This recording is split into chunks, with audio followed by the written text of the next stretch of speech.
नमस्कार साथियों, स्वागत है आप सभी का अपना YouTube channel jobs John Jeetu पर। मैं हूं आपका दोस्त जीतू। आज का ये वीडियो विश्वास मानिए सिर्फ एक अपडेट नहीं है, बल्कि उन लाखों मेहनत काशी कर्मियों की उम्मीद को पुलिंदा है, जो वर्षों से सरकार की ओर उम्मीद भरी नज़रों से देखते आ रहे हैं। दोस्तों, जिस खबर को पर हम चर्चा करने वाले हैं वह सिर्फ ताज़ा अपडेट नहीं, बल्कि राज्य की सबसे बड़ी प्रशासनिक तैयारी में से एक है।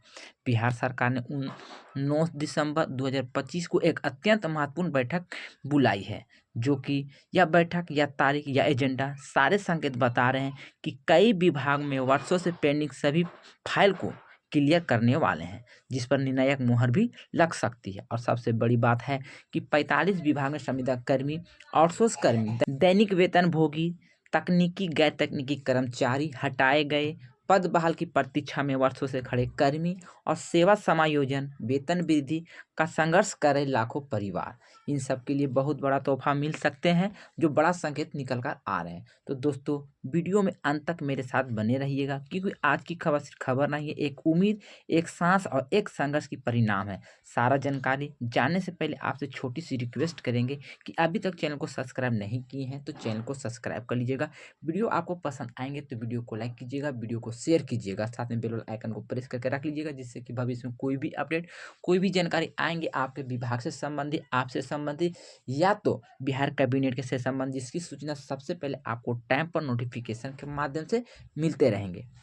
तो चलिए, सारा जानकारी मैं आपको यहाँ पर विस्तार से बताने का काम करते हैं। मैं आपको उस लेटर भी दिखाएंगे जो कैबिनेट के द्वारा ये प्रेषित किया गया है। सबसे पहले आप लोग स्क्रीन पर देख पा रहे होंगे, यहाँ पर एक स्टेप आपको साफ सुथरा दिखाई पड़ रहे होंगे। जो जानकारी इसमें लिखी गई है उसी के आधार पर मैं आपको इस वीडियो में बताने वाले हैं। जैसा कि आप लोग लेटर में देख पा रहे होंगे, बिहार कैबिनेट 9 दिसंबर 2025 क्यों सबसे खास है। तो देखिए साथियों, बिहार सरकार की ओर से 6 दिसंबर 2025 को एक आधिकारिक पत्र को निर्गत किया गया है, जो कि पत्र संख्या आप देख पा रहे होंगे 1540। इस पत्र में साफ लिखा गया है कि दिनांक 9/12/2025 यानी कि मंगलवार को समय 3:30 पर स्थान मुख्य सचिवालय, मंत्रिमंडल कक्ष, पटना, अध्यक्षता मुख्यमंत्री नीतीश कुमार, जो कि आप लोग पेपर कटिंग भी देख पा रहे होंगे, लेटर भी आप लोग यहाँ पे देख पा रहे होंगे। या क्यों महत्वपूर्ण है तो जानिए, क्योंकि यह 45 विभाग के सभी पेंडिंग फाइल को एक साथ रखी जाने वाली ये बैठक होने वाली है। अंदर खाने से जो चले पॉलिसी पर अंतिम मुहर का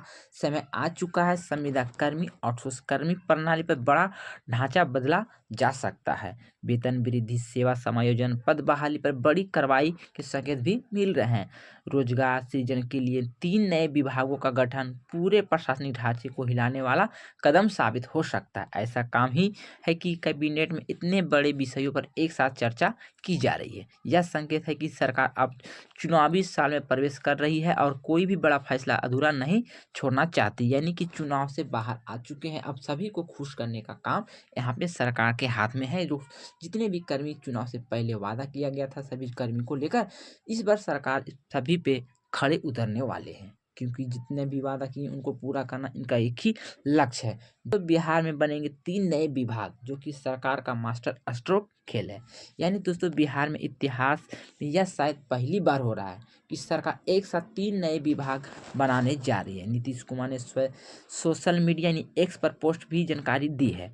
वे 3 विभाग कौन कौन से हैं ये भी आपको समझने होंगे। दोस्तों लिखा गया है, अब बताया गया है कि युवा रोजगार और कौशल विकास विभाग पहला, यानी कि इस विभाग में लक्ष्य साफ है कि अगले 5 साल में 1 करोड़ युवाओं को रोजगार, कौशल विकास, प्रशिक्षण, उद्यमिता के लिए विशेष ऋण और योजनाओं को प्रशिक्षित युवाओं के लिए जॉब बेस्ड मॉडल, उद्योग में नए अवसरों का निर्माण। यह विभाग सीधे सीधे युवाओं को रोजगार से जोड़ने वाला पहला पहला ऐसा बड़ा ढांचा बनाया जा रहा है।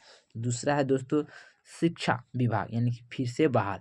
1989 में मौजूद यह विभाग बाद में खत्म हो गया था, लेकिन अब इसे पुराने लागू किया जा रहा है, यानी कि फिर से इसे लागू करने की चर्चा की जा रही है। विश्वविद्यालय में सुधार, तकनीकी और व्यवसायिक शिक्षा का विकास, एनएएसी रैंकिंग में सुधार, सरकारी कॉलेज में आधुनिक शिक्षा और स्किल बेस्ड यूजी और पीजी प्रोग्राम, शोध और इनोवेशन को बढ़ावा। यह विभाग आने वाले वर्षों में बिहार की शिक्षा व्यवस्था को पूरी तरह से बदलने वाला है।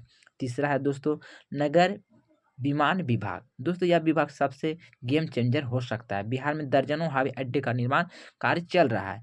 गया इंटरनेशनल एयरपोर्ट, पटना नया इंटर, पूर्णिया, भागलपुर, दरभंगा, हसनपुर, उड़ान योजना के तहत 15 नए एयरपोर्ट को प्रस्तावित किया गया है। इस विभाग का मतलब है कि पर्यटन को तगड़ा बूस्ट, विदेशी निवेश को बढ़ावा, रोजगार की नई लाइन खुलेगी, एयरलाइन कंपनियों को नई मंजूरी मिलेगी, बिहार कनेक्टिविटी 10 गुना बढ़ाई जाएगी। दोस्तों 45 विभाग में अब जो कि 48 विभाग में बदला जा रहा है, यानी कि पहले 45 विभाग था, इसमें 3 विभाग को बढ़ाया गया है जो कि अब 48 विभाग में बदल दिया गया है। पहले से संविदा कर्मी, आउटसोर्स कर्मी, दैनिक वेतन भोगी कर्मियों का पूरा ढांचा 45 विभागों में फैला हुआ था।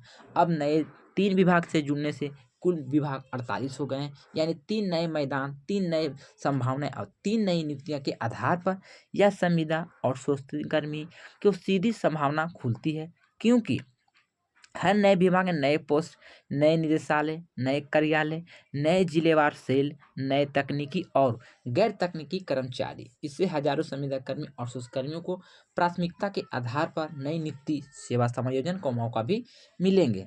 अब बात करते हैं सबसे महत्वपूर्ण मुद्दे की, जो कि पेंडिंग फाइल कौन कौन सी है। तो दोस्तों आपको यहाँ पर सावधानी पूर्वक वीडियो को देखनी है और समझनी है।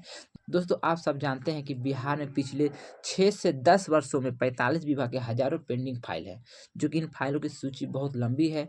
लेकिन जो सबसे महत्वपूर्ण मुद्दा है सेवा समायोजन नीति का, संविदा अस्थायी करने की नीति, आउटसोर्स को विभागीय नियुक्ति, दैनिक वेतन भोगी को नियमितीकरण, हटाए गए कर्मी को पुनर्बहाली, सरकार इस पर अब अंतिम ड्राफ्ट बनाने की स्थिति में है। दूसरा है वेतन वृद्धि फाइलें, कई विभाग में 10 साल से वेतन समान, न्यूनतम वेतन अधूरा, तकनीकी कर्मियों को भारी असमानता, आउटसोर्स को न्यूनतम मजदूरी नहीं, इस बार साफ फैसला आने की उम्मीद है। तीसरा है जो दोस्तों पद बहाली, हटाए गए कर्मी, राज्य में हजारों कर्मी बिना नोटिस दिए हटाया गया है, कोर्ट में केस भी जीत चुके हैं, आदेश आने के बावजूद भी पद पर नहीं लाया जा चुका है, वर्षों से अपना हक मांग रहे, इस बार कैबिनेट में इस मामले को विशेष प्रावधान ला सकती है। दोस्तों चौथा जो है 8 वर्ष वाले संविदा कर्मियों को अगला स्टेप, जिसमें वादा किया गया था कि 8 साल बाद सेवा समायोजन, अब इस बार फैसला टेबल पर है। सीएम पिछले बैठक में साफ कहा था कि 8 साल सेवा देने वाले कर्मियों को प्राथमिकता दी जाएगी। यह पहली मंजूरी कैबिनेट में आने का संकेत है। पांचवा जो है विभाग की रिपोर्ट तलब होने का मतलब क्या है, किसी भी राज्य में जब सरकार सभी विभाग से रिपोर्ट एक साथ मांगती है, इसका मतलब सिर्फ एक होता है फैसला तैयार, सिर्फ दस्तावेज की प्रक्रिया चल रही है। 45 विभाग की रिपोर्ट तलब की गई है, यह कैबिनेट की तैयारी का अंतिम मुहर लग सकती है, इसका इशारा भी हो चुका है। दोस्तों 9 दिसंबर 2025 को कैबिनेट में क्या क्या खास हो सकता है, तो यहाँ पर आपको ये भी जानकारी समझनी है। लंबे विश्लेषण और मीडिया इनपुट के आधार पर यह संबंधित एजेंडा तैयार किया गया है। पहला है जो कि 8 वर्षों से संविदा कर्मियों को अस्थायीकरण का पहला चरण, दूसरा है आउटसोर्स कर्मियों की विभागीय कॉन्ट्रैक्ट पर लाना, तीसरा है दैनिक वेतन के लिए वेतन वृद्धि, चौथा हटाए गए कर्मियों को पुनर्बहाली, पांचवा जो हो गया तकनीकी कर्मियों के वेतन में विसंगति में सुधार, छठा हो गया स्वास्थ्य विभाग के कर्मियों के लिए विशेष नीति, और सातवां हो गया लोहिया स्वच्छता पर्यवेक्षक स्वच्छता कर्मी की नई वेतन की संरचना, कॉलेज विश्वविद्यालय में सैकड़ों नए पोस्ट, दसवां हो गया यानी नौवां हो गया नगर विभाग में नए 3 पदों का सृजन, और अंतिम जो है 3 नए विभागों का गठन और कैबिनेट की मंजूरी। यह कैबिनेट बैठक सामान्य मीटिंग नहीं है, इतिहास बनाने वाली कैबिनेट साबित हो सकती है। दोस्तों मैं इस प्लेटफॉर्म के माध्यम से कई सालों से सिर्फ एक ही काम कर रहा हूँ, आपकी आवाज़ को सरकार तक पहुँचाता रहता हूँ। जहाँ तक हो मेरा प्रयास हमेशा जारी ही रहता है। आज भी कहना चाहता हूँ कि माननीय मुख्यमंत्री नीतीश कुमार जी, राज्य के लाखों संविदा कर्मी और कर्मी, दैनिक वेतन भोगी, हटाए गए कर्मचारी आपकी ओर देख रहे हैं। आपसे विनती है कि 9 दिसंबर की कैबिनेट मीटिंग में इन संघर्षों के, इनके दर्द और इनके वर्षों की मेहनत को पहचानिए, इन्हें सेवा समायोजन, वेतन वृद्धि, पद बहाली का नया रास्ता दिखाइए, यानी कि जिनका पद हटा दिया गया उसे पुनः बहाल किया जाए, कि आने वाले बिहार रोजगार और न्याय दोनों का मिसाल बन सके। यह हमारी आवाज़, आपकी अपील है, यही सबसे बड़ी हथियार है। अंत में दोस्तों दर्शकों के लिए मैं कहना चाहता हूं कि वीडियो ज़्यादा तो लंबा नहीं है। अगर आप लोग चैनल पर पहली बार जुड़े थे तो चैनल को सब्सक्राइब कीजिएगा। अगर ये वीडियो थोड़ा सा भी आपके लाइक, आपके विभाग से संबंधित यानी आपके रोजगार से संबंधित है तो वीडियो को ज़्यादा से ज़्यादा अपने व्हाट्सएप ग्रुप अपने साथियों को शेयर कीजिए। दोस्तों चैनल पर पहली बार जुड़ गए हैं तो चैनल को सब्सक्राइब भी कर लीजिएगा, क्योंकि सब्सक्राइब करने में आपसे कोई पैसा या शुल्क नहीं लगता है।